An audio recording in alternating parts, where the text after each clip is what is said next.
It was a Saturday afternoon in May, and I suddenly realized that the next day was Mother's Day, and I hadn't gotten anything for my mom. So I started thinking about, what should I get my mom for Mother's Day? I thought, well, why don't I make her an interactive Mother's Day card using the Scratch software that I'd been developing with my research group at the MIT Media Lab. We developed it so that people could easily create their own interactive stories and games and animations, and then share their creations with one another. So I thought this would be an opportunity to use Scratch to make an interactive card for my mom. Before making my own Mother's Day card, I thought I would take a look at the Scratch website. So over the last several years, kids around the world, ages 8 and up, have shared their projects. And I thought, well, I wonder if of those 3 million projects, whether anyone else has thought to put up Mother's Day cards. So in the search box, I typed in Mother's Day, and I was surprised and delighted to see a list of dozens and dozens of Mother's Day cards that showed up on the Scratch website, many of them just in the past 24 hours by procrastinators just like myself. So I started taking a look at them. I saw one of them that featured a kitten and her mom, and wishing her mom Happy Mother's Day. And the creator very considerately offered a replay for her mom. Another one was an interactive project where when you move the mouse over the letters of Happy Mom Day, it reveals a special Happy Mother's Day slogan. In this one, the creator told a narrative about how she had Googled to find out when Mother's Day was happening.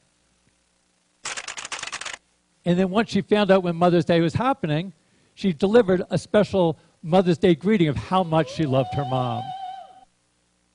So I really enjoyed looking at these projects and interacting with these projects.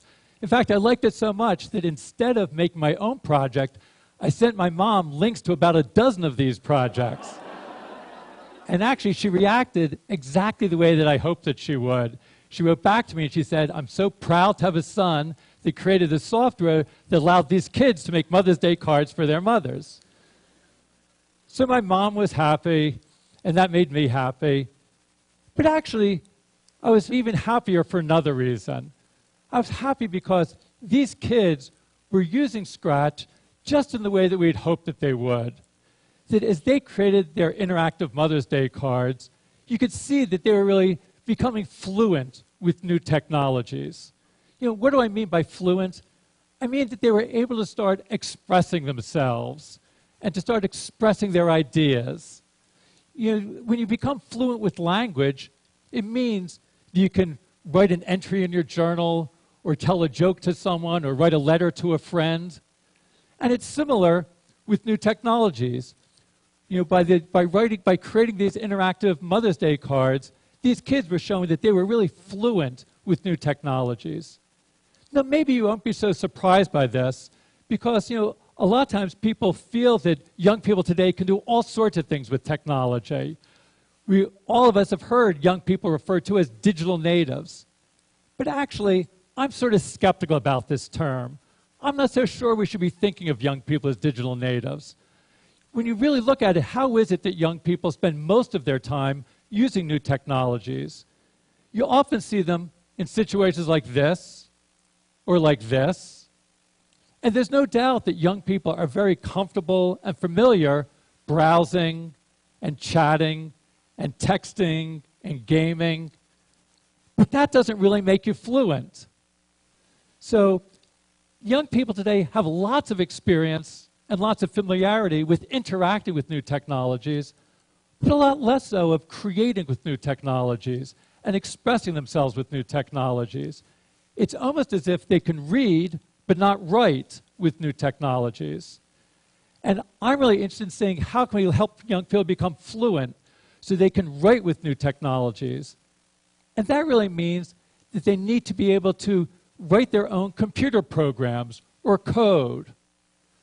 So increasingly, people are starting to recognize the importance of learning to code. In recent years, there have been hundreds of new organizations and websites that are helping young people learn to code. You look online, you'll see places like Code Academy and events like Coder Dojo and sites like Girls Who Code or Black Girls Code. It seems that everybody is getting into the act. You know, just at the beginning of this year, at the turn of the new year, New York City Mayor Michael Bloomberg, you know, made a New Year's resolution that he was going to learn to code in 2012. A few months later, the country of Estonia decided that all of its first graders should learn to code. And that triggered a debate in the UK about whether all the children there should learn to code. Now, for some of you, when you hear about this, it might seem sort of strange about everybody learning to code. When many people think of coding, they think of it as something that only a very narrow subcommunity of people are going to be doing. And they think of coding looking like this. And in fact, if this is what coding is like, it will only be a narrow subcommunity of people with special mathematical skills and technological background that can code. But coding doesn't have to be like this. Let me show you about what it's like to code in Scratch. So in Scratch, to code, you just snap blocks together. In this case, you take a move block, snap it into a stack, and those stacks of blocks control the behaviors of the different characters in your game or your story. In this case, controlling the big fish. After you've created your program, you can click on Share and then share your project with other people so that they can use the project and start working on the project as well. So, of course, making a fish game isn't the only thing you can do with Scratch. Of the millions of projects on the Scratch website, there's everything from animated stories to school science projects to anime soap operas to virtual construction kits to recreations of classic video games to political opinion polls to trigonometry tutorials to interactive artwork and, yes, interactive Mother's Day cards. So I think there's sort of, so many different ways that people can express themselves using this, to be able to take their ideas and share their ideas with the world. And it doesn't just stay on the screen. You can also code to interact with the physical world around you. Here's an example from Hong Kong where some kids made a game and then built their own physical interface device and had a light sensor. So the light sensor detects the hole in the board, so as they move the physical saw, the light sensor detects the hole and controls the virtual saw on the screen and saws down the tree. We're going to continue to look at new ways of bringing together the physical world and the virtual world and connecting to the world around us. This is an example from a new version of Scratch that we'll be releasing in the next few months. And we're looking again to sort of be able to push you in new directions. Here's an example that uses the webcam. And as I move my hand, I can pop the balloons, or I can move the bug. So it's a little bit like Microsoft Connect, where you interact with gestures in the world, but instead of just playing someone else's game, you get to create the games. And if you see someone else's game, you can just say, see inside, and you can look at the stacks of blocks that control it. So there's a new block that says how much video motion there is.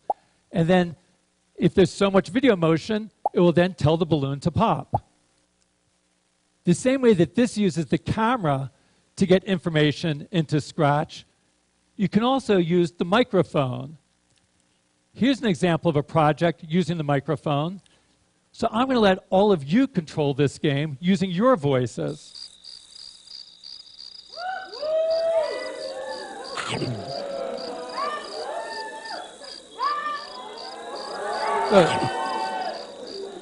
So maybe control your...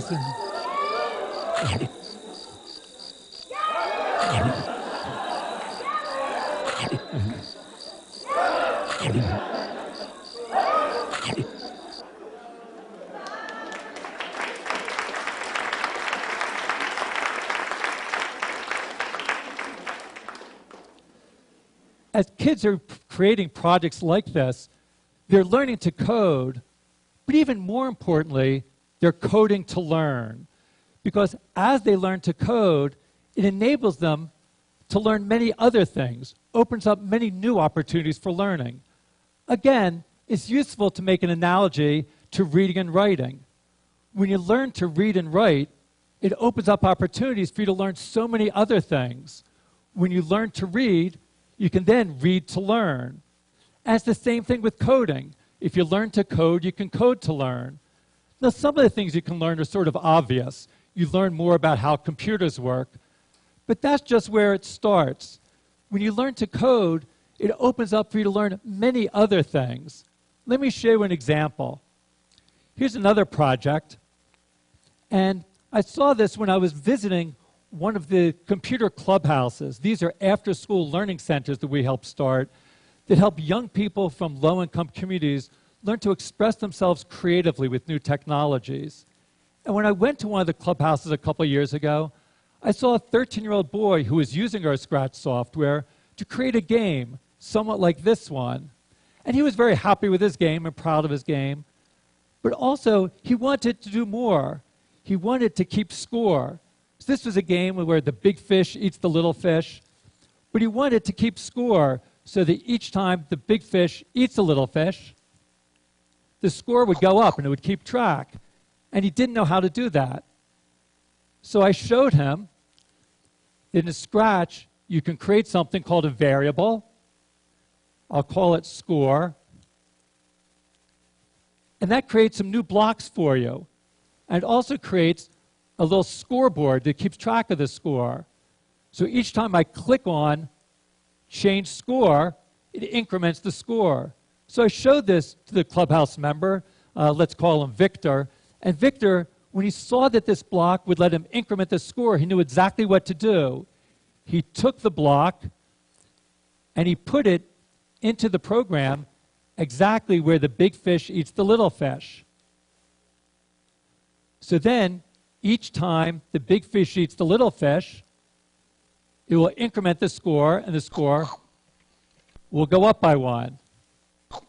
And it's in fact working. And he saw this, and he was so excited, he reached his hand out to me, and he said, "Thank you, thank you, thank you." And what went through my mind was, how often is it that teachers are thanked by their students for teaching the variables? It doesn't happen in most classrooms. But that's because in most classrooms, when kids learn about variables, they don't know why they're learning it. It's nothing that really they can make use of.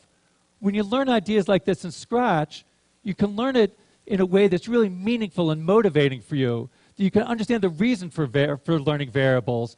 And we see that kids learn it more deeply and learn it better. Victor, I'm sure, had been taught about variables in schools, but he really didn't. He wasn't paying attention. Now he had a reason for learning variables. So when you learn through coding and coding to learn, that you're learning it in a meaningful context, and that's the best way of learning things. So as kids like Victor are creating projects like this, they're learning important concepts like variables, but that's just the start. As Victor worked on this project and created the scripts, he was also learning about the process of design, how to start with a glimmer of an idea and turn it into a fully fledged functioning project, like you see here. So he was learning many different core principles of design, about how to experiment with new ideas, how to take complex ideas and break them down into simpler parts, how to collaborate with other people on your projects, about how to find and fix bugs when things go wrong, how to keep persistent and to persevere in the face of frustrations when things aren't working well. Now, those are important skills that aren't just relevant for coding. They're relevant for all sorts of different activities. Now, who knows if Victor is going to grow up and become a programmer or a professional computer scientist? It's probably not so likely, but regardless of what he does, he'll be able to make use of these design skills that he learned, regardless of whether he grows up to be a marketing manager or a mechanic or a community organizer. That these ideas are useful for everybody. Again, it's useful to think about this analogy with language. When you become fluent with reading and writing, it's not something that you're doing just to become a professional writer. Very few people will become professional writers, but it's useful for everybody to learn how to read and write. Again, the same thing with coding. Most people won't grow up to become professional, computer scientists or programmers, but those skills of thinking creatively, reasoning systematically, working collaboratively, skills you develop when you code in Scratch are things that people can use no matter what they're doing in their work lives. And it's not just about your work life. Coding can also enable you to express your ideas and feelings in your personal life. Let me end with just one more example. So this is an example that came from after I had sent the Mother's Day cards to my mom. She decided that she wanted to learn Scratch. So she made this project for my birthday and sent me a happy birthday Scratch card. Now, this project is not going to win any prizes for design, and you can rest assured that my 83-year-old mom is not training to become a professional programmer or computer scientist. But working on this project enabled her to make a connection to someone that she cares about, and enabled her to keep on learning new things and continue to practice her creativity and developing new ways of expressing herself.